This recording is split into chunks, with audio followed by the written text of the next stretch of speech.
सबसे अहम और मसरूफ तरीन यूके की डेस्टिनेशन पर भी पीआईए बैन हो गई है।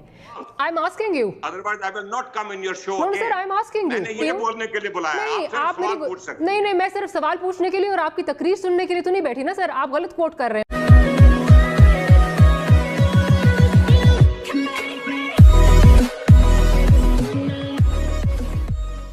नमस्कार दोस्तों, अब यहाँ पर पाकिस्तानी विमानों को यूके के अंदर उन पर पाबंदी लगा दी गई है। अब क्या आपको लगता है कि भाई मतलब ये शॉकिंग न्यूज हो सकती है किसी भी कंट्री के लिए? मान लीजिए कि इंडिया का कोई भी एक प्लेन भी एक कंपनी का प्लेन या फिर कोई एक प्लेन को भी अगर ये पाबंदी लगाते हैं तो वो हल्ला हो सकता है। लेकिन पाकिस्तान में पूरी की पूरी एयरलाइन को बंद कर दिया जाता है, मतलब दूसरे देश में। तो मुझे कोई शौक नहीं लगता जब पाकिस्तान के अंदर या फिर पाकिस्तान के रिगार्डिंग ऐसी कोई न्यूज आती है। अब होता यह है कि पाकिस्तानी जहां कहीं भी जाते हैं वहां पर अपना नाम दिखाई देते हैं, भले उसको कोई पूछे ना, लेकिन पता चल जाएगा कि ये पाकिस्तान से है। बात दरअसल ये है कि यूके और फ्रांस जैसे कंट्री, यूरोपियन कंट्री ने दिल खोलकर उनका स्वागत किया है, लेकिन आखिर उन्होंने किया क्या वहां जाकर? अब पिछले दिनों देखिए फ्रांस में क्या हो रहा है। इमिग्रेंट्स, मतलब इतने सारे इमिग्रेंट्स वहां पर आए, उन्होंने वेलकम किया। पहले 1% भी आबादी नहीं थी मुस्लिमों की या फिर कहे कि इमिग्रेंट्स की फ्रांस के अंदर।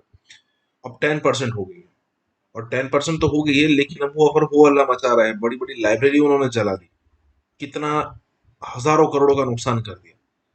और जो बंदे रेफ्यूजी को वेलकम कर रहे थे, मतलब कई सारी ऐसी संस्था है जिन्होंने ये लॉबिंग की थी फ्रांस के गवर्नमेंट को कि भाई इनको लीजिए अंदर, आज उन्हीं को वो इमिग्रेंट्स मार रहे हैं।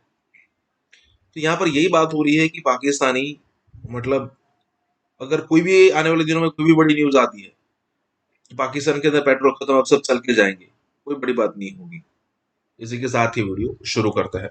पीयूष, पाकिस्तानी पायलट्स के मशकूक लाइसेंस के हवाले से जारी इंक्वायरी मुकम्मल हो चुकी है। रिपोर्ट में जो हकायक सामने आए हैं वो ना सिर्फ हैरान कुन है, बल्कि लग रहा है कि परेशान कुन भी हैं। हमारे ज़राए के मुताबिक 262 पायलट्स जिनके लाइसेंसेस को वजीर हवाबाजी ने जोशी खिताबत में पहले जाली करार दिया और फिर मशकूक कहा, अब इन तमाम हालात का डायरेक्ट असर पड़ा था पीआईए पर, क्योंकि पीआईए पर पाबंदियां लगी।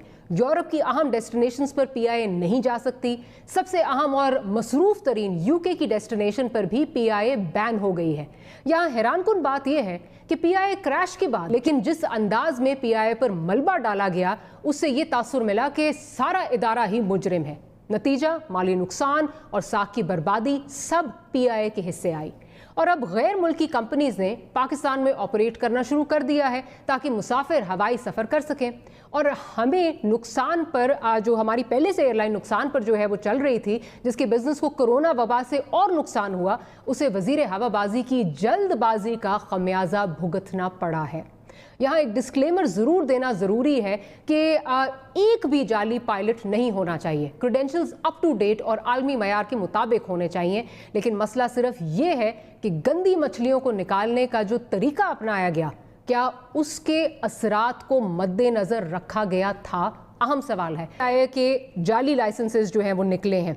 अब रिपोर्ट जो है वो एविएशन डिवीजन ने, एविएशन मिनिस्ट्री में कहा जा रहा है कि डिलिबरेटली जो है वो उसको नहीं रिलीज किया जा रहा क्योंकि उनको सुबकी हो रही है। पहले तो जिस तरह ये किया गया वो बिल्कुल गलत था। कोई ये नहीं कह रहा कि इनको सज़ा नहीं देनी चाहिए, लेकिन जिस तरह आके वज़ीर साहब ने फ्लोर ऑफ द हाउस पे आके किया, फिर उसके बाद एआसा ने इसी को कोट करके, वज़ीर साहब को कोट करके उन्होंने बार बार कहा कि जी हमें ये लाइसेंसेस मशकूक हैं। और कितनी पाकिस्तान की जान साई हुई, पीआईए ने कितना ज़्यादा सफ़र किया। उसके बाद अब ये बुरी तरह से जो ये क्लेम्स थे, जो ये रिपोर्ट वज़ीर साहब लेके आए थे, ये बुरी तरह से बाउंस की है। क्या आप इसको क्रिमिनल नेग्लिजेंस कहेंगे और क्या वज़ीर साहब को रिज़ाइन करना चाहिए इस पर? कि एयरलाइन को कम नुकसान पहुंचे, लेकिन एयरलाइन को नुकसान ज्यादा ये पहुंचेगा कि उसके पायलट्स क्वालिफाइड नहीं हैं, कि वजीर ने सही तरीकाकार नहीं अपनाया। दूसरा, आप इधर ये सारा कुछ मलबा अब पीआईए की जो खामियां हैं वो इस एक वजीर की प्रेजेंटेशन में न डाल दें। हमें बहुत पहले का पता है कि पीआईए जो है उसमें क्या क्या मसाइल हैं, और मुख्तलिफ पार्टियों की हुकूमतें गुजर चुकी हैं जो उन मसाइल को हल किसी सूरत में नहीं कर सकी। जी सर, इसमें दो चीज़ें जो है वो मिक्स हो रही हैं। तो जो आपने एयरलाइन पॉलिसी की बात की, मैं उसकी बात नहीं कर रही थी।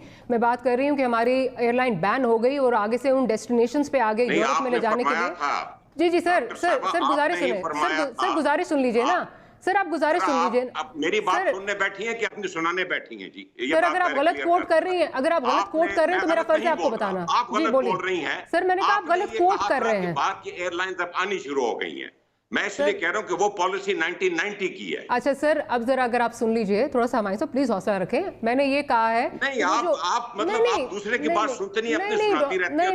नहीं हमारे साहब हमारे साहब आप मिस कोट कर रहे हैं, आप निकलवा के दोबारा देख लीजिए। आप मिस कोट कर रहे हैं, I will not go into that. Sir मैं ये बात नहीं कर रही, आप जो बात अगर आप सुन रहे तो मैं इजाजत दे तो मैं बोल लूं।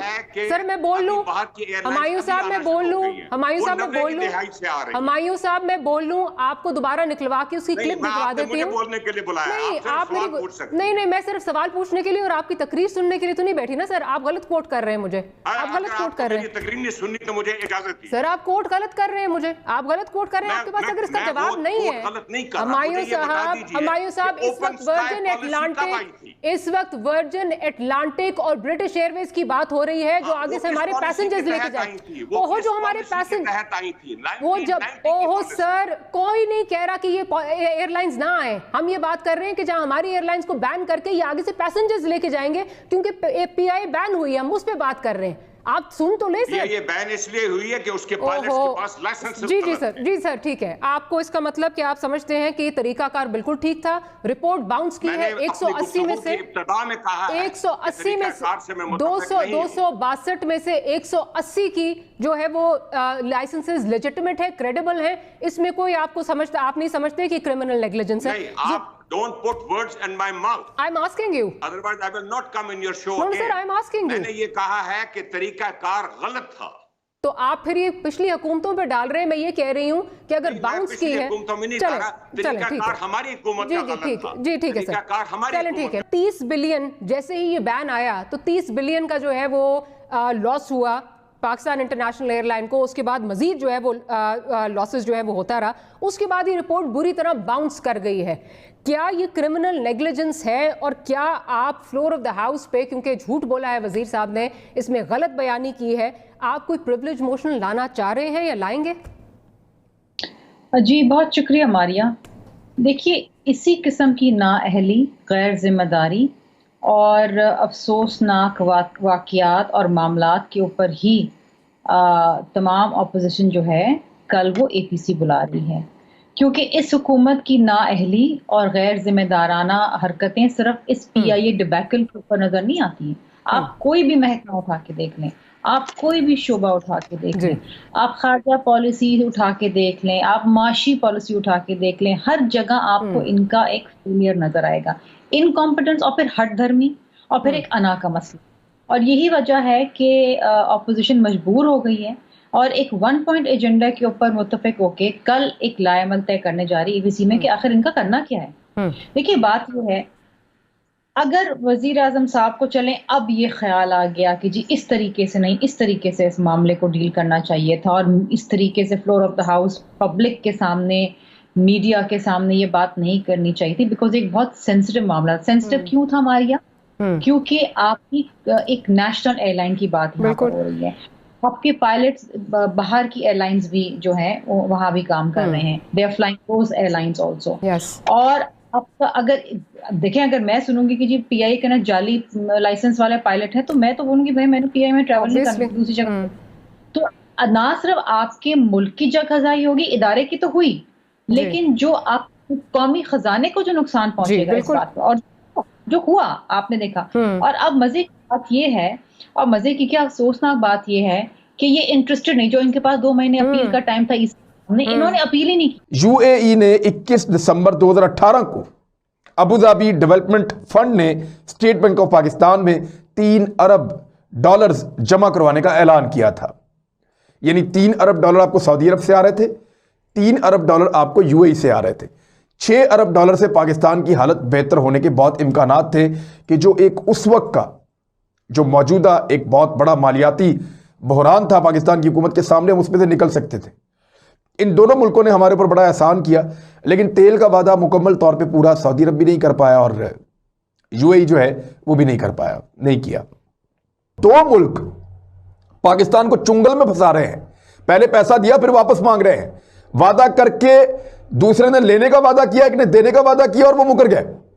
पाकिस्तान को टेक्निकली फंसाया दोनों ने मिलकर। लेकिन सऊदी अरब ने पाकिस्तान के सामने कुछ मामलात रखे मुस्तकबिल में उसके बाद, और पाकिस्तान उन मामलात के ऊपर सऊदी अरब का साथ नहीं दे पाया। पाकिस्तान जो है वो सऊदी अरब से कश्मीर के ऊपर एक मुकम्मल और गैर मशरूत मदद मांग रहा था कि आप मसला कश्मीर के ऊपर OIC का जो फॉरेन मिनिस्टर्स हैं उनका एक इजलास बुलाइए और एक बड़ा इजलास बुला के भारत के खिलाफ तमाम मुसलमान मुल्कों का एक मुश्तरका लाएअमल दीजिए और भारत के लिए रास्ता मुश्किल बनाइए और कश्मीरियों के हक के लिए आवाज़ उठाइए। लेकिन ये बात सऊदी अरब ने पाकिस्तान की तस्लीम नहीं की, और सऊदी अरब का इन्फ्लुएंस है, बहुत सारे अरब ममालिक उसके दबाव में हैं, तो ये हो नहीं पाया। जिसमें पाकिस्तान ने कुछ स्टेटमेंट भी दिया, पाकिस्तान तंग भी आया बहुत ज़्यादा। पाकिस्तान ने दूसरे ममालिक से बात की, तमाम ममालिक ने काम करते हैं, सऊदी अरब ने होने नहीं दिया। UAE आपको पता है सऊदी अरब का साथ देता है हमेशा।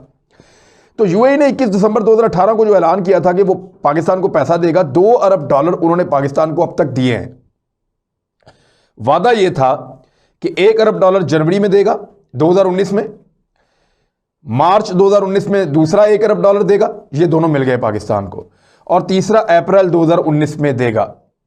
अगर ये अप्रैल वाले पैसे पाकिस्तान को मिलते तो पाकिस्तान मामला काफ़ी हद तक बेहतर कर लेता, लेकिन क्योंकि पाकिस्तान ने 2019 में फरवरी में भारत के साथ एक लड़ाई की थी, तो भारत का दबाव बहुत ज़्यादा गया UAE के ऊपर और अमेरिकन दबाव भी आया।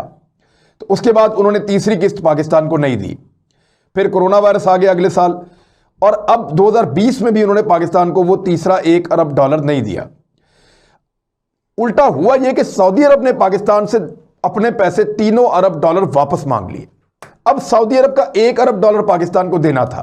अब UAE जिसने पहले ही $1 अरब कम दिया पाकिस्तान को, और वो $2 अरब देने के बाद उन्होंने मज़ीद पैसे नहीं दिए, जबकि जो उन्होंने तेल देने का वादा किया था $3.2 अरब का, वो भी नहीं दिया। और तेल के मामले में सऊदी अरब ने भी जो है वो उधार तेल के मामले में पाकिस्तान के साथ वो सलूक नहीं किया जिस तरह उन्होंने वादा किया था।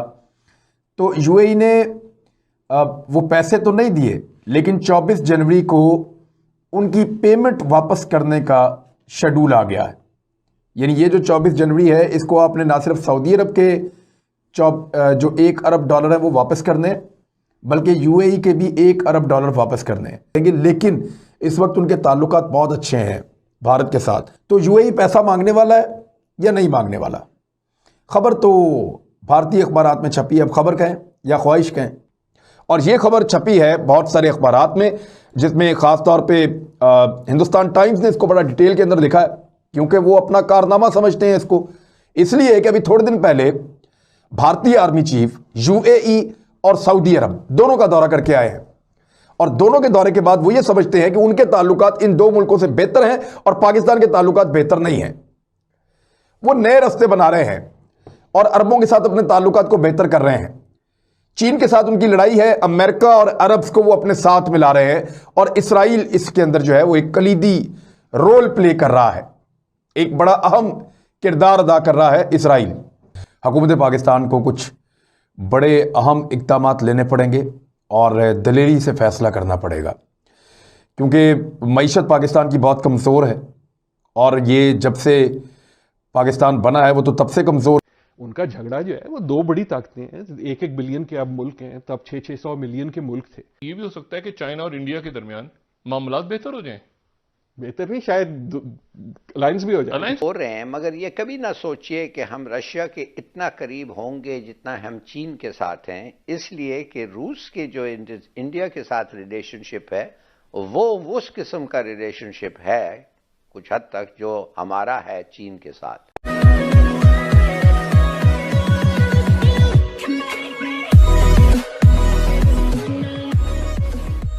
नमस्कार दोस्तों, अब यहाँ पर बात हो रही है कि ना ही इंडिया अमेरिका की तरफ चाह रहा है, मतलब कि भाई आप जो कहेंगे वैसा हम करेंगे, ऐसा नहीं हो रहा है। ना ही रशिया के साथ हम ऐसा कर रहे हैं कि भाई जो आप जो बोल रहे हो हम वैसा करेंगे। और ना ही यहाँ पर हम चाइना के मतलब कि चाइना की गोद में बैठ रहे हैं जैसे पाकिस्तान बैठ गया। अब इंडिया का सिंपल कहना ये है कि हम अपने इंटरेस्ट के हिसाब से बात करेंगे, आप भी अपने इंटरेस्ट के हिसाब से बात करते हो। ऐसा नहीं होगा कि आप जो कहेंगे हम उस तरीके से सीधा मान लेंगे जैसे पाकिस्तान चाइना की बात मानता है, या फिर जो वेस्ट ब्लॉक की अगर बात करें तो अमेरिका जैसा कहता है वैसा दूसरे कंट्री मान लेते हैं। ठीक है, तो अगर आपको बात करनी है, अगर आपको ठीक से वो करना है, ट्रेड करना है या फिर जो भी चीज़ें करनी है इक्वालिटी के लेवल पर करना पड़ेगा। भले ही चाइना की इकोनॉमी बड़ी है फिलहाल के लिए इंडिया से, लेकिन इसका मतलब ये नहीं होता कि हम बीत जाएंगे आपके सामने। तो यहाँ पर यही बात हो रही है कि मान लीजिए कि आने वाले दिनों में चाइना इस हिसाब से रिएक्ट करता है ना, तो इंडिया और चाइना मान लीजिए कि अगर एक हो गए तो पूरी दुनिया के यहाँ पर बैंड बजना शुरू कर जाएगी। अमेरिका साइड में रह जाएगा, चाइना रशिया साइड में रह जाएगा, और पूरा का पूरा दुनिया का पावर हाउस जो है वो इंडिया और ये जो चाइना है उसके आसपास हो जाएगा। यहाँ पर यही बात हो रही है। इसी के साथ ही वीडियो शुरू करते हैं। भी हो सकता है कि चाइना और इंडिया के दरमियान मामलात बेहतर हो जाएं, बेहतर नहीं, शायद अलायंस भी हो जाए, अलायंस हो जाए। आई एम नॉट सेइंग कि मैं ये कह रहा हूं कि ये तय कर लेना कि क्योंकि चीन और भारत की कशीदगी रही है, अभी हमने बॉर्डर नॉट सिर्फ ओनली क्लैशेस लेकिन इंट्रूजन देखी है, इसलिए अब तय है कि जनाब ये जो है अलग अलग है और भारत जो है वो सिर्फ इंडिया अमेरिका की साइड पे। लॉजिकली वो मेरे ख्याल में पूरी तरह वो तय नहीं है। भारत के लिए स्मार्ट मूव ये है कि अपने ऑप्शंस ओपन रखो और जैसे सिचुएशन डिपेंड करे, डेवलप करे, उस पर रिएक्ट करो। अगर आपको लॉजिक चाहिए भारत और चीन की दोस्ती की, वो उतनी ही गहरी है जितनी पाकिस्तान और चीन की गहरी। अच्छा, देखना आपकी जब नॉन अलाइन मूवमेंट बनी, जब ठीक डेवलपिंग कंट्रीज हुई, तो नेहरू साहब भी जो है उस किस्म की बातें करते थे। उनका झगड़ा जो है वो दो बड़ी ताकतें हैं, 1-1 बिलियन के अब मुल्क हैं, तब 600-600 मिलियन के मुल्क थे, तो उनकी टेंशन की वो बन सकती है। They can see themselves as कि जी हम जो है राइजिंग पावर्स हैं, हम एशियन पावर्स। और इंडिया में ये तासुर है कि हमें अमेरिकन बहुत ज्यादा, जब हमारी लड़ाई हुई चाइना से तो ये तासुर जरूर है, but despite saying what I said, मेरे ख्याल में इस वक्त अगर बैट करना हो तो I would say India China के साथ, चाइना के साथ नहीं, भारत के अमेरिका के साथ, अमेरिका के साथ, ठीक, राइट। क्योंकि अमेरिका की उसकी पुल ये है कि अमेरिका में बहुत बड़ी इंडियन डायस्पोरा, हाँ, उसकी पुल ये है कि जो उसकी लॉजिक है अमेरिका के साथ वो इस वक्त स्ट्रॉन्गर है। लॉजिक ये है दुश्मन का दुश्मन दोस्त, लॉजिक ये है अगेन जो ग्रेट, लेकिन आगे ये अलायंस हो सकता है। Very interesting. We don't know, historical कोई चीज है ये, कितना करीब होने जा रहे हैं हम रशिया से? रशिया के हम करीब आस्ते आस्ते हो रहे हैं, मगर ये कभी ना सोचिए कि हम रशिया के इतना करीब होंगे जितना हम चीन के साथ हैं, इसलिए कि रूस के जो इंडिया के साथ रिलेशनशिप है वो उस किस्म का रिलेशनशिप है कुछ हद तक जो हमारा है चीन के साथ। पाकिस्तान लता जी जो है वो चली गई दुनिया से, और बड़ी पॉपुलर, बड़ा नाम एक, और ये वो चीजें थी जो हमेशा मौसीकी, फन, शायरी ये जोड़ती रही है लोगों यार। को। हर आप अगर आज ट्विटर देख लें तो वो पाकिस्तानी के, अभी आपने नाम लिया तो लिटरली मेरे जो है अगर रोटे से खड़े हो गए, क्योंकि वो मेरी जिंदगी की, आपकी जिंदगी का साउंड ट्रैक है ना। बिल्कुल सही है, राइट। आपकी जिंदगी, मेरी जिंदगी, किशोर कुमार हो, लता हो, या मेहदी हसन हो, या नूरजहान हो उनके लिए, या गुलाम अली हो उनकी राइट, जगजीत हो, हाँ? रफी हो। सो ये तो हमारा साउंड ट्रैक है। हमें जब कोई मौसम चेंज होता है तो हमें इनकी आवाज आती है, किसी से कोई मुस्कुरा देता है तो इनकी आवाज आती है। So why is this relevant to what you asked के in a way I do hope के Pakistan and India learn to को। इंडिया और चाइना के दरमियान अलायंस तक हो सकते हैं। अच्छा, पाकिस्तान और अमेरिका ये स्टेटमेंट मुझे महंगी पड़ेगी। नहीं, पाकिस्तान और अमेरिका के दरमियान हो सकता है यार। अभी तक टेक्निकली हैं आप मोस्ट एलाइड नहीं है। ये तो फिर अब पूरी कहानी बदल गई कि इंडिया चाइना के साथ चला गया, हम ये। अच्छा, एक सीरियस बात है इस पे, बाकी भी सीरियस बात है, लेकिन ये हमें सोचने वाली बात है। देखिए अभी तक एक ख्याल लोगों में ये है, एंड आई थिंक वो कभी उसका हमें फायदा नहीं हो। ख्याल ये है कि अगर कोई भारत का दोस्त है तो वो पाकिस्तान का दोस्त नहीं हो सकता। हमें इस मेंटालिटी से निकलना होगा। ठीक है, बिल्कुल राइट। जब भारत और अमेरिका अपनी गुफ्तगू करते हैं, आई डू नॉट थिंक कि पाकिस्तान इज अ फैक्टर। वो कभी हमें अमेरिका ने ये नहीं कहा, सच्ची बात है, मैं साइड नहीं ले रहा। कभी अमेरिका ने ये नहीं कहा कि मैं क्योंकि तुम्हारा दोस्त हूं इसलिए मैं अमेरिका का भारत का दुश्मन। चाइना डिस्कस हो रहा है, राइट। ये तब भी नहीं कहा जब भारत सोवियत यूनियन का एलाई था। अच्छा, देखिए ना 71 में या उससे पहले हम रोते थे, लेकिन कोई एविडेंस नहीं है कि अमेरिका ने यह कहा कि मैं अगर तुम्हारा दोस्त बनूंगा तो एक चीज ये होगी कि मैं भारत से दूर हो जाऊंगा, हो नहीं सकता, आप एक्सपेक्ट नहीं कर सकते। ठीक है। और सो आई थिंक हम जब अपनी अलायंसेस देखें, और आप देखें ना, आप ये सिर्फ अमेरिका की बात नहीं है, आपके जो है मिडिल ईस्ट, राइट, सो ये एक्सपेक्ट करना कि the price of being a friend of Pakistan has to be कि आप भारत से अलग हो जाएं, आई थिंक ना सिर्फ अनरियलिस्टिक है, इट इज। पाकिस्तान और इंडिया के ताल्लुकात भी बेहतर होते हैं, आई होप सो यार, ये होने चाहिए, कभी तो होने चाहिए। मगर एक पेचीदा मामला जो अब हो गया है, जो इमरान खान ने बिल्कुल, इमरान याकूब ने बिल्कुल सही कहा था। देखिए, हमने जाके पूरे दुनिया में डंडोरा पीटा है अफगानिस्तान के लिए, पूरे दुनिया में, और ये जो चीन ने रिस्पॉन्ड किया है, ये हमारे इनिशिएटिव पे, ये हमारे रिक्वेस्ट पे, और हमारा रिक्वेस्ट मुनासिब है। क्यों? कि अगर भाई अफगानिस्तान में लोग मर रहे हैं तो वो इधर आएंगे, तो हम क्या अमीर मुल्क नहीं है, तो फिर हम भी मरेंगे, वो भी मरेंगे। तो बेहतर ये है कि वो रहें उधर और उनके साथ अच्छे ताल्लुकात आपके हों, और आप अमीर मुल्क हैं और आप बेनिफिट। मगर अब जो हो रहा है कि अफगानिस्तान से TTP आ रही है, और अब तो ये क्लियरली एक बात कहना चाहिए, और मैं कह रहा हूं रिस्पॉन्सिबली टेलीविजन पे, कि उनके नॉलेज के साथ TTP अटैक्स हो रहे हैं पाकिस्तान के खिलाफ। मैं नहीं कहता वो इनकरेज कर रहे हैं, मैं नहीं कहता वो कहते हैं जाओ लड़ो, मगर मुझे ये पता है कि उनको पता है ये करेंगे, कर रहे हैं, किधर कर रहे हैं, और कुछ नहीं कर रहे हैं रोकने के लिए, कुछ नहीं कर रहे हैं। अब मैं ये जानना चाहता हूं ये कब तक कि इंडिया ने जो काम फ्रांस नहीं कर सका, जर्मनी नहीं कर सका, जो काम ऑस्ट्रेलिया नहीं कर सका, जो काम न्यूजीलैंड नहीं कर सका, जो काम 27 ममालिक नेटो के ममालिक नहीं कर सके, जो अमेरिका के इत्तेहादी हैं, पार्टनर हैं, जो काम वो नहीं कर सके, वो इंडिया कैसे अकेला कर रहा है? वो कैसे कि अभी आप देखें कि इंडिया ने अमेरिका को मजबूर कर दिया और रशिया को मजबूर कर दिया कि वो दोनों इंडिया के पास आएंगे। तो ये जो नरेंद्र मोदी है, वो जो चौकीदार का कॉन्सेप्ट है नरेंद्र मोदी का, वो तो मजबूत हो गया। रूस और अमेरिका दोनों मुखालिफ मुल्क हैं, दोनों दुश्मन मुल्क हैं, दोनों के भारत के साथ दिफाही मुआहदे हो गए हैं। ये आपके 2-3 बड़े मेजर एग्रीमेंट है अमेरिका के साथ, आपका दो मेजर एग्रीमेंट हो गए रूस के साथ। दोनों में अमेरिका इंडिया की बेसेस इस्तेमाल कर सकता है, यहां रूस इंडिया की बेसेस इस्तेमाल कर सकता है।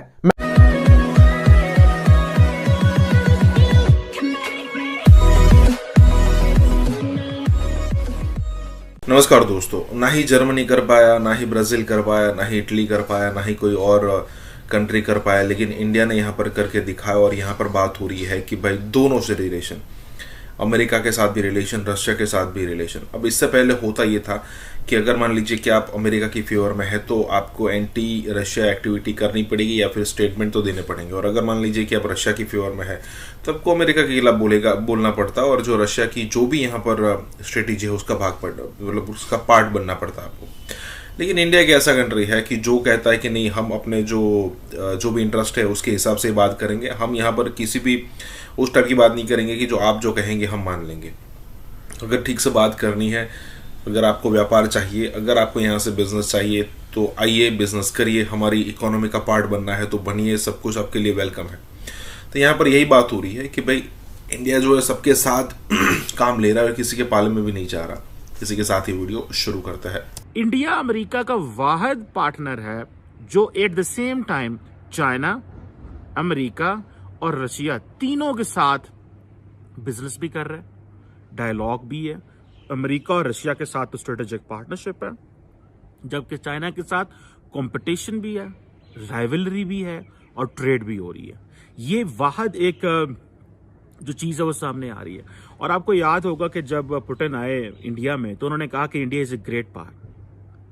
पुतिन कभी भी इंडिया ना आते, रशियन प्रेसिडेंट पुतिन कभी भी इंडिया ना आता अगर उनको ये एहसास होता कि इंडिया जो है वो कंप्लीटली अमेरिकन ब्लॉक में चला गया। उनको इस चीज का एहसास है कि इंडिया जो है वो बैलेंसिंग एक्ट कर रहा है, कि इंडिया ने जो काम फ्रांस नहीं कर सका, जर्मनी नहीं कर सका, जो काम ऑस्ट्रेलिया नहीं कर सका, जो काम न्यूजीलैंड नहीं कर सका, जो काम 27 ममालिक नेटो के ममालिक नहीं कर सके, जो अमेरिका के इत्तेहादी हैं, पार्टनर हैं, जो काम वो नहीं कर सके वो इंडिया कैसे अकेला कर रहा है? वो कैसे कि अभी आप देखें कि इंडिया ने अमेरिका को मजबूर कर दिया और रशिया को मजबूर कर दिया कि वो दोनों इंडिया के पास आएंगे। करनी है कि रूस और अमेरिका दोनों मुखालिफ मुल्क हैं, दोनों दुश्मन मुल्क हैं, दोनों के भारत के साथ दिफाही मुआहदे हो गए हैं, दोनों के ये मुआहदे हो गए हैं कि वो भारतीय बेसेस को यूज कर सकते हैं। तो ये जो नरेंद्र मोदी है, वो जो चौकीदार का कॉन्सेप्ट है नरेंद्र मोदी का, वो तो मजबूत हो गया। और एक उनको बड़ा चैलेंज था नरेंद्र मोदी को इंडिया के अंदर, वो ये फॉर्म लॉस था, उससे वो पीछे हट गए। उन्होंने कहा देखें ये यू टर्न है, जैसे हमारे इमरान खान साहब यू टर्न लेते हैं, नरेंद्र मोदी को भी यू टर्न लेना पड़ा, लेकिन उसके सामने इतनी बड़ा पिक्चर थी इंडिया की और इतनी बड़ी अंडरस्टैंडिंग थी इंडिया की कि उसने कहा यार ये अगर फार्म लॉज वापस ले भी लो तो it does not affect me, क्या फर्क पड़ता है इससे तो अच्छा ठीक है फार्म लॉज वापस ले लो and get the India back.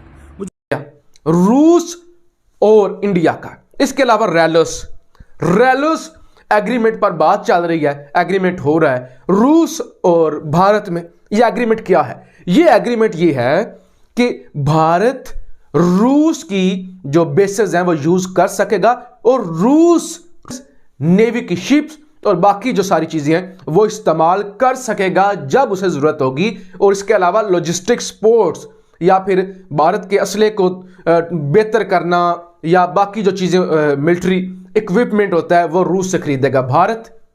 तो ये एग्रीमेंट हो चुका है, यानी सादा लफ्जों में रूस अब भारत की बेसिस इस्तेमाल कर सकता है। इससे पहले लिमुआ, एक लॉजिस्टिक्स पोर्ट का लिमुआ एग्रीमेंट 2016 के अंदर हुआ था, अमेरिका और भारत का। लिमुआ इसे कहते हैं, लिमुआ भी कहते हैं। एक कॉमकासा इसे कहते हैं, कॉमकासा कम्युनिकेशन के हवाले से। ये दो होने का मकसद ये है, ये आपके 2-3 बड़े मेजर एग्रीमेंट है अमेरिका के साथ, आपका एक दो मेजर एग्रीमेंट होगा रूस के साथ। दोनों में America India is capable enough to deter America not to behave with India the way Americans behave with the Europe and with the European partners. अब ये जो जिसे आप कह लें कि अगर आप देखें 21st सेंचुरी के बिगिनिंग से अब वो इंडिया के साथ डिफेंस कोऑपरेशन भी कर रहे हैं, वो न्यूक्लियर मटेरियल टेक्नोलॉजी और ये सारा इधर भी इंगेज हैं। ठीक है जी, इंडिया ने यूएस सिविल न्यूक्लियर डील भी सिक्योर कर ली और उसके बाद जो इंडिया है उसने चाइना के साथ भी कारोबार अपना कर लिया। So what is attracting America की इसको अगर आप देख रहे हैं तो जो पूरा यूरोप है वो स्टडी कर रहा है, इसको रशियन स्टडी कर रहे हैं, इसको इंटरनेशनल कम्युनिटी स्टडी कर रही है कि what is that much important for the Americans कि वो इंडिया को कुछ नहीं कहते, वो इंडिया के बारे में उस तरह नहीं है। Pakistan has lost that position. अभी तो पोजीशन ये है कि अभी हम वो जो अपना बायलैटरल ताल्लुक है वो मेंटेन नहीं कर पा रहे अमेरिका के साथ। Forget asking Americans to do a balancing act between India and Pakistan, हमें दोनों को एक बराबर देखें, क्योंकि वो $3 ट्रिलियन इकोनॉमी आप $300 मिलियन की इकोनॉमी, $300 की, $350 की, $280 की इकोनॉमी है। So why will they look at Pakistan now? So ये जो एब्रप्ट आप कह ले कि पिछले 10 साल में ये जो एक छक्का लगा है अमेरिका का इंडिया का, ये छक्का बहुत बड़ा छक्का है। दैट डज नॉट मीन कि पीछे कैपेसिटी या capability, they had a capability and capacity, ठीक है, लेकिन इसको स्टडी करने की जरूरत है कि how this all happened, how it happened, in which way this happened, ये स्टडी करने की जरूरत है। और ये कि ये जो इंडिया की जो डिफेंस स्ट्रैटेजी है और ये जो बैलेंसिंग एक्ट है, इसको बड़ा डिटेल में समझने की जरूरत है कि how India managed it and what kind of influence will this have on Pakistan. हम यहाँ कर्जे पे कर्जा लेते हैं और इकोनॉमी चलाते हैं, वो लोग सुई से लेके सैटेलाइट तक खुद बनाते हैं। अच्छा, मैंने खुद यूके में एक चीज़ देखी थी कि वहाँ पे ना जितने भी इंडियंस होते थे वो अपने इंडिया को बहुत प्रमोट करते थे। वो कहते थे हमारे इंडिया में आए, हमारे पास ताजमहल है, सारे गोरों को कहते थे कि आप इधर आओ, डिस्कवर करो ना हमारा इंडिया, बहुत कुछ है इंडिया में। वो लोग बहुत प्रमोट करते थे। पाकिस्तानी जो है ना वो हमेशा शर्मा जाते थे, वो कभी ये नहीं कहते थे आप पाकिस्तान आए उसमें ये डिस्कवर करें, देखें। कि यूएस स्टेट डिपार्टमेंट ने जो पाकिस्तान के जो एम्बेसडर डेजिग्नेट है मसूद खान, उनकी जो नॉमिनेशन है उसकी क्लियरेंस के लिए मजीद वक्त मांग लिया है। इस वजह से इन पे क्वेश्चन मार्क लगाया गया। आप इसको कैसे देखते हैं कि इंडियन लॉबी जो है डायस्पोरा इंडियन डिप्लोमेसी के साथ, इंडियन फॉरेन पॉलिसी के साथ, इंडियन फॉरेन ऑफिस के साथ, और मैं जब ये देखता हूं उनको, उनकी एक्टिविटी देखता हूं तो अपनी हमारी एक्टिविटी तो प्लस की बजाय नेगेटिव है। हमारे तो अभी तक सिर्फ देखे ना, हमारे जो ज्यादातर डिप्लोमेट्स हैं वो अपने बच्चों को सेट करने के लिए बाहर जाते हैं, वर्सेस इंडियन जो होते हैं वो डिप्लोमेसी में, और उनके स्टाफ देखें, उनका फॉरेन ऑफिस देखें, उनका जयशंकर का उनके पोर्टफोलियो पढ़े आप, और ये आज का मजाक नहीं है, चीमा साहब 1947 से हो रहा है इसका।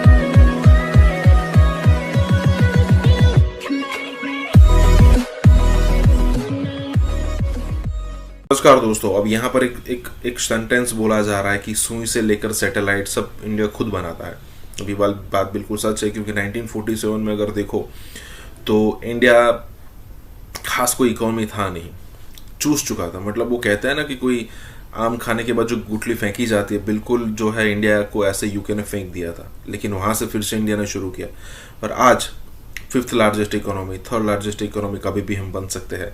और उसके अलावा यहाँ पर जो बात बोली जा रही है वो बहुत बड़ी बात है। मतलब बात हो रही कि सुई से लेकर सैटेलाइट तक इंडिया जो खुद बनाता है।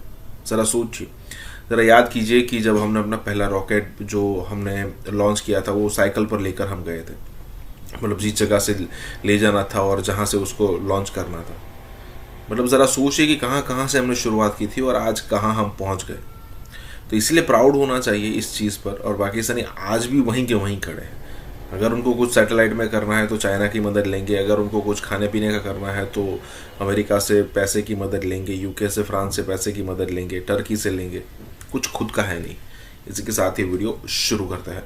यूएस स्टेट डिपार्टमेंट ने जो पाकिस्तान के जो एम्बेसडर डेजिग्नेट है मसूद खान, उनकी जो नॉमिनेशन है उसकी क्लियरेंस के लिए मजीद वक्त मांग लिया। इस वजह से इन पे क्वेश्चन मार्क लगाया गया। आप इसको कैसे देखते हैं कि इंडियन लॉबी जो है diaspora, Indian lobby, Indian foreign office, Indian embassy, they are creating a pressure on his nomination as well. और उसमें अगर ये चीजें हो रही हैं तो of course they will be successful. मैं अगर आप चीमा साहब आप स्टेट डिपार्टमेंट में अगर देखें, मैं पिछले दिनों मैंने देखा है कि इंडियन एम्बेसी अक्सर जितने वहां पे इंटर्न्स हैं स्टेट डिपार्टमेंट में, जितने इंडियन अमेरिकन एम्प्लॉइज हैं, इनको अक्सर इंडियन एम्बेसडर और इंडियन एम्बेसी में बुला के डिनर और उनको एंटरटेन किया जाता है। ये आजाद कश्मीर के पहले सदर रह चुके हैं और उनका एक ट्रैक रिकॉर्ड मौजूद है इंडियंस के पास। वो खुश नहीं है इनकी अपॉइंटमेंट पे और वो अपना इन्फ्लुएंस इस्तेमाल कर रहे हैं।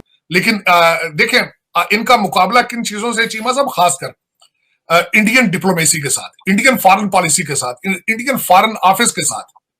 और मैं जब ये देखता हूं उनकी एक्टिविटी देखता हूं तो अपनी हमारी एक्टिविटी तो प्लस की बजाय नेगेटिव है।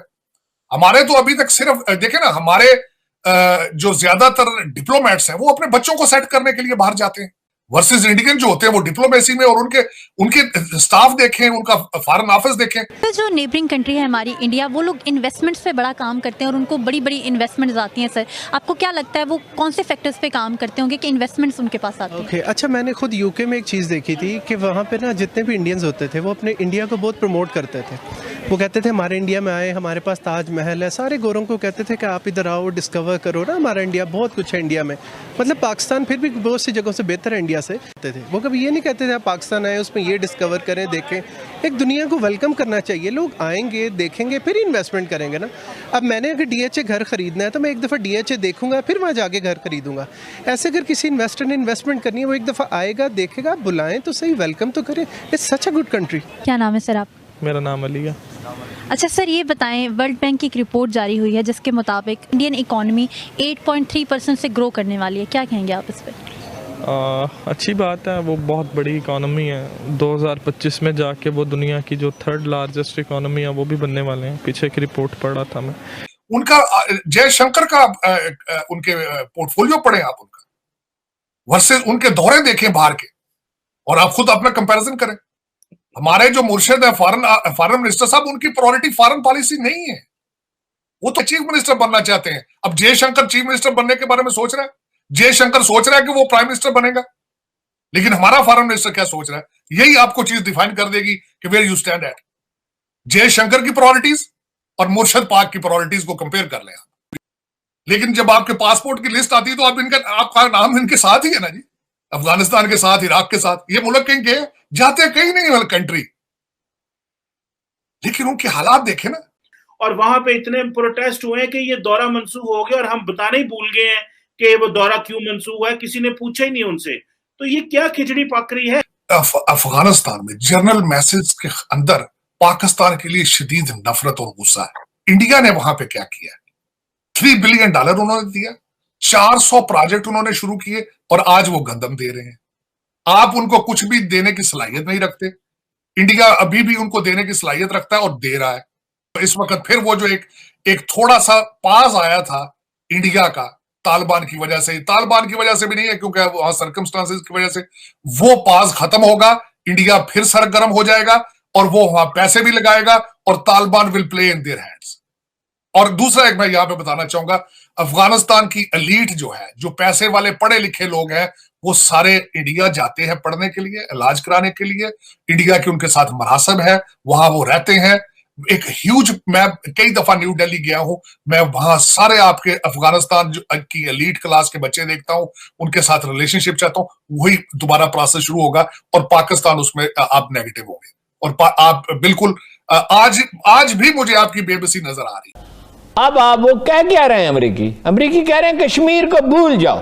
पाकिस्तान अमेरिका के रडार पे ही नहीं है, हमारा कोई इंटरेस्ट ही नहीं है। इंडिया हमारा तस्वीराती हलीफ है। इंडिया किस तरह पैसा खर्च कर रहा है बलूचिस्तान के बाद, उसकी नजर कश्मीर पे है, गिलगित बल्तिस्तान पे भी है। कि यहाँ पे रोज रोना रोता हूँ ना कि जब आपकी मईशत कुछ नहीं होती, आपने भीख मांगनी होती है, तो भिखारी का कोई हक इंतखाब तो नहीं होता।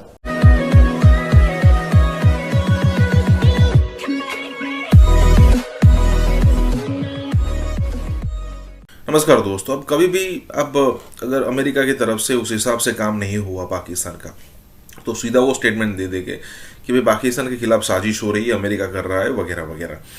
पाकिस्तान अपना सबसे अच्छा दोस्त मानता है चाइना को, लेकिन सबसे ज़्यादा मेहनत या फिर कहेगी सबसे ज़्यादा जो यहाँ पर मदद की है ना, वो अमेरिका ने की है। चाहे पैसों से हो, चाहे पूरी दुनिया के अंदर पाकिस्तान को खड़ा रखने के अंदर की बात हो। भले ही उसमें अमेरिका के कई सारे लाभ थे, लेकिन उसके सामने चाइना के भी लाभ है। अगर चाइना पाकिस्तान का सपोर्ट कर रहा है तो चाइना भी इंडिया के सामने पाकिस्तान को मजबूत करना चाहता था कि भाई जिससे इंडिया पाकिस्तान के साथ बिजी रहे और वो यहाँ पर मतलब ग्लोबल पावर बनता रहे। अब यहाँ पर दिक्कत हो गई। कहने का मतलब ये है कि जब कभी भी कोई भी कंट्री यहाँ पर सपोर्ट नहीं करता है, तब उनसे दिक्कत हो जाती है, या फिर इनडायरेक्टली उनसे मदद नहीं मिलती तो उनसे दिक्कत हो जाती है। और फिर यहाँ पर इंडिया का नाम जब भी आता है, तब एक ही चीज़ होती है कि देखिए कितना पैसा यहाँ पर ऑब्वियसली इंडिया कर रहा होगा बलूचिस्तान के अंदर, या फिर पीओके के अंदर, या फिर जो भी यहाँ पर लोग पाकिस्तान के अंदर अज्ञात शख्सों द्वारा जो मारे जा रहे हैं, अज्ञात लोगों द्वारा, उसमें भी इंडिया फंडिंग करता होगा। उसमें कोई बड़ी बात नहीं है। इसी के साथ ही वीडियो शुरू करते हैं। क्यों नहीं बुलाया फिर इन्हें? आप वो जो सिक्योरिटी डायलॉग था उसमें कैमरन मंत्र की तकरीर का मतन पढ़ें। वो कहता है पाकिस्तान अमेरिका के रडार पे ही नहीं है, हमारा कोई इंटरेस्ट ही नहीं है। इंडिया हमारा तस्वीराती हलीफ है। उनका वजीर दफा आता है इंडिया से अफगानिस्तान चला जाता है, यहाँ सिर्फ एक टेलीफोन करता है। और जो बाइडेन जिससे कोई तवक्कुआत थी, वो उससे भी बढ़ के आगे जो है डोनाल्ड ट्रंप से। अच्छा, अमेरिका क्या कह रहा है आपको? एक लाउड एंड क्लियर मैसेज दे रहा है। कैमरन मंत्र की तकरीर हर शख्स को पढ़नी चाहिए। लाउड एंड क्लियर मैसेज दे रहा है कि अमरीकी ब्लॉक में तुम्हें शामिल होना होगा, अब भारत की बालादस्ती कबूल करनी होगी और हम वरना तुम्हें ब्लैकमेल करेंगे। कर नहीं सकता कोई माई का लाल। कश्मीरियों की जद्दोजहद हम पे मुनहसर नहीं है रही, दाखिली तहरीक है। अच्छा, अब आप वो क्या रहे हैं? अमरीकी कह रहे हैं कश्मीर को भूल जाओ। तुम्हें तैमूर में याद आता है कि फलां एक अक़लियत है, उसके हुकूक जो हैं वो मुतासर हो रहे हैं। तुम्हें याद आता है सूडान में जो है फलां कबाइल जो हैं, कदीम कबाइल बुत परस्त, उनके हुकूक मुतासर हो रहे हैं। दुनिया में हर कई इंसानी हुकूक की तुम्हें फिक्र है, और ये डेमोक्रेटिक के फिक्र नहीं। ये जो पार्टी है, ये तो खास तौर पे वहाँ इंसान नहीं बसते, उनका लहू सुर्ख नहीं है। वो क्या मतलब ये उनको भूल जाओ। ये मुतालबा है, हुकूमत को चाहिए और मिलिट्री लीडरशिप को भी चाहिए, कौम को एतमाद मिले।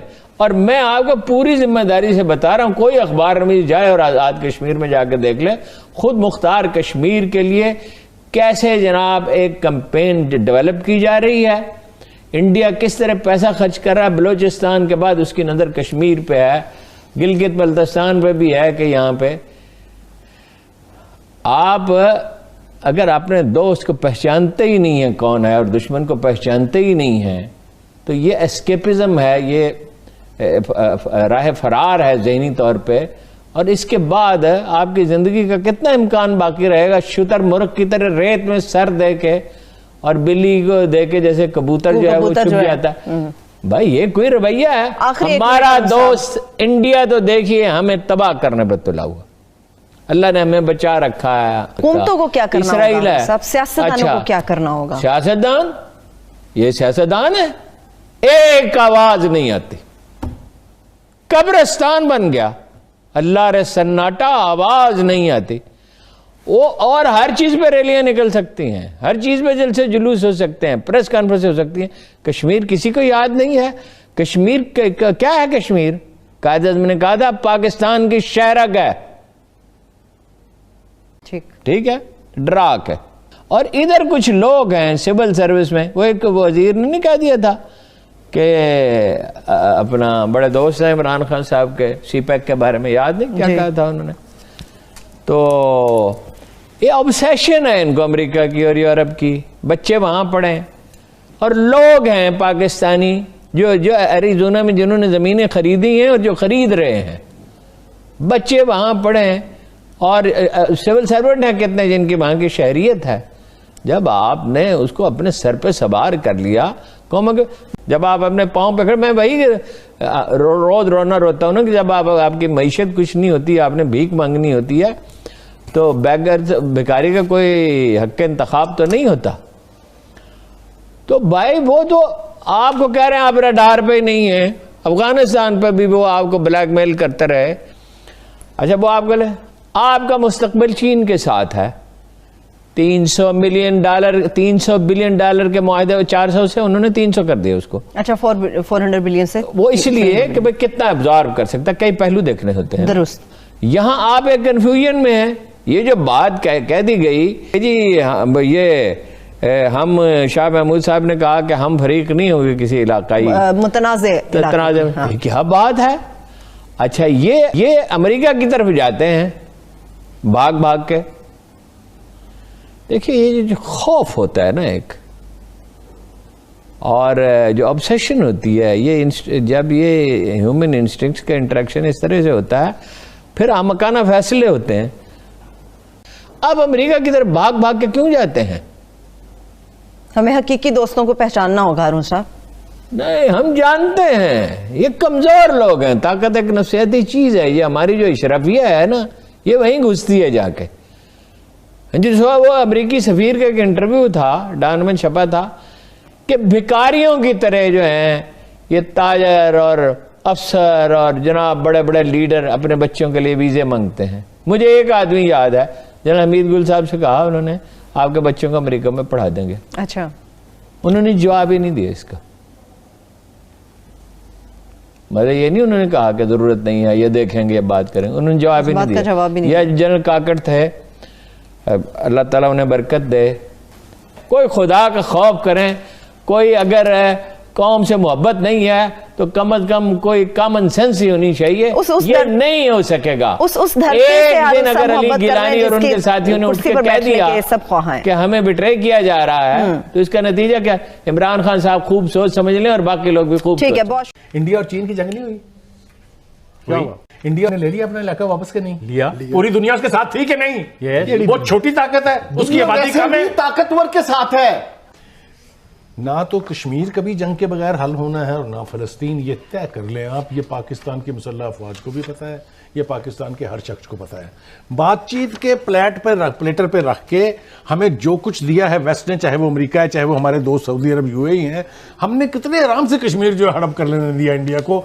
डूब मरना चाहिए हमें कि हम एक इजलास नहीं बुला सके इस इशू के ऊपर, सिक्योरिटी काउंसिल का कॉल नहीं दे सके as a member of the United Nation. ये रवैये हैं जिसने आज मुसलमानों की ये हालत की है। इसराइल एक एक करके आप सबको खाएगा।